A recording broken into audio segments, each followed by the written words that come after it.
বিপ্লব কি হয়েছে? ভাইয়া জেদ্দিমার ভিতরে ভূত ঢুকে গেছে। হোয়াট? কিভাবে? আমি আর জেদ্দিমাই মাঠে কাজ করছি না, তখন একটা কাক কাকা করে, তারপর জেদ্দিমাই তাড়াতে যাচ্ছিল, তারপর সেই কাকটা ভূত হয়ে জেদ্দিমার উপরে ভর করে। আমি অনেক কষ্টে ভাইয়াকে বাসায় নিয়ে এসেছি।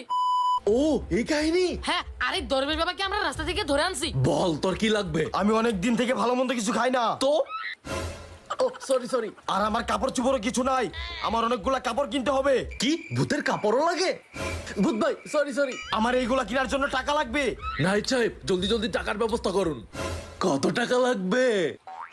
আরে সত্যি ভূত? তোরা এমন যোগ্য করেছিস, ভূত তো আসবেই। ভাইয়া টাকা নেওয়ার জন্য আমরা কাহিনী করতেছিলাম। আমার মধ্যে কোনো ভূত নেই। আমিও দরবেশ না, মিছিমিছি অ্যাক্টিং করতেছিলাম।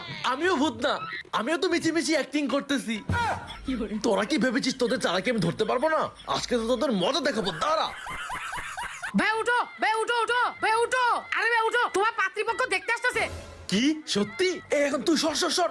আরে জেদনি, তোর একটা নতুন শার্ট আছে না, ওটা আমাকে দে না। কেন? আরে আমাকে পাত্রীপক্ষ দেখতে আসতেছে। ও কিপটাকে দেখি পাত্রীপক্ষ দেখতে আসতেছে। এই নে পেন্টার শার্ট। হৃদয় কি হয়েছে? তোর ঘড়িটা অনেক সুন্দর, আমাকে দিবি? তোর হাতেই তো একটা ঘড়ি, তোরটা দামি ঘড়ি, আমাকে পাত্রীপক্ষ দেখতে আসতেছে, আমি নিলাম। আরে জয়, সানগ্লাসটা নিলাম, আমাকে পাত্রীপক্ষ দেখতে আসবে, আসিস কিন্তু। কিপটার ঘরের কিপটার আবার পাত্রীপক্ষ দেখতে আসতেছে। পাত্রীপক্ষদের জন্য রুমটা গুছিয়ে রাখি। বাহ, একদম হিরো হয়ে গেছি, পাত্রীপক্ষ পছন্দ করবেই। আসসালামু আলাইকুম শ্বশুর আব্বা। এই আমি তোমার শ্বশুর আব্বা এখনো হই নাই। হয়ে যাবেন। আচ্ছা নাস্তা করুন।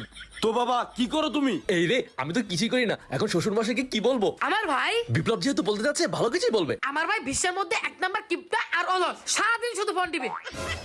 কি রে, তুই আমার ছোট ভাই নাকি অন্য কিছু? এমন কিপটার অলসের কাছে আমার মেয়েই বিয়ে দিব না। এখানে আইসেই লস, তাই খাবারটা নিয়ে গেলাম। আমার আমও গেল, সালাও গেল। অনেক মজা হলো আজকে।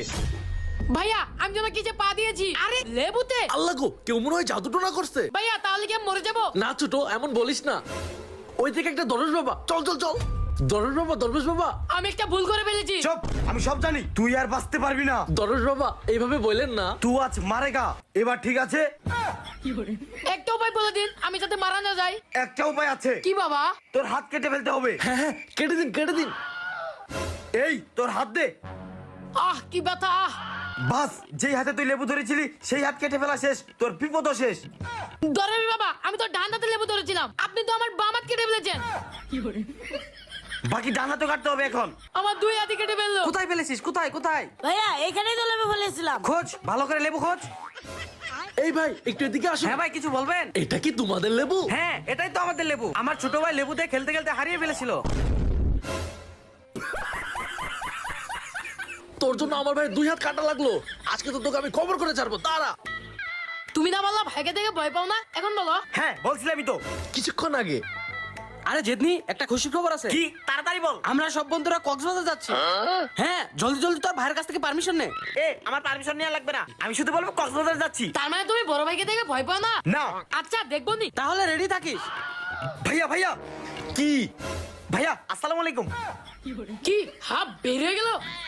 ভাইয়া আল্লাহর কাছে লাখ লাখ শুকরিয়া, আমি তোমার ছোট ভাই। কি বল? ভাইয়া তুমি আমার আদরের বড় ভাই। কি লাগবে ভাই, এত খাতির যত্ন করতেছিস? ভাইয়া আমি না বন্ধুদের সাথে কক্সবাজার যাব। কি? কক্সবাজার যাবি? কোনো কক্সবাজার যাওয়া যাবে না। ভাইয়া প্লিজ যেতে দাও না। চুপ, যাবি না মানে যাবি না। দিদিমা দেখবে, বড় ভাই অনেক ভালো, তোমাকে যেতে দেবে। হ্যাঁ? এই যে দেখো ভাইয়া হ্যাঁ বলে দিয়েছে। আরে থ্যাংক ইউ ভাইয়া, থ্যাংক ইউ। আরে না, ধ্যাৎ, পরের দিন। ইয়েস কক্সবাজার, আমি আসছি। আরে জেদনি শোন, বল আর কি খুশির খবর? আমরা তো কক্সবাজারের ট্যুরটা ক্যান্সেল করে দিয়েছি, পরে শুক্রবার যাব। তবে রে, আমি ভাইয়াকে এত কষ্ট করে রাজি করাইলাম, দাঁড়া।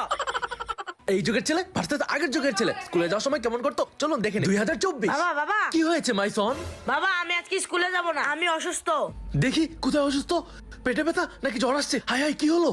আরে বাবা এমনি শরীর খারাপ, তেমন কিছু হয়নি। আচ্ছা ঠিক আছে বাবা, তুমি তাহলে গিয়ে রেস্ট করো, তোমার স্কুলে যাওয়া লাগবে না, আমি টিচারকে ফোন করে বলে দিচ্ছি। তো কি বুঝলেন, এই যুগের বাবা মারা সন্তানের কিছু হলে একটুতে স্কুলে যাওয়া বন্ধ করে দেয়, কিন্তু 1990 সালে বাবা মারা কেমন করতো চলুন দেখে নেই। 1990 সাল। আব্বা ওই কি কস? আজকে আমি স্কুলে যাব না। কি? আব্বা শরীরটা ভালো না।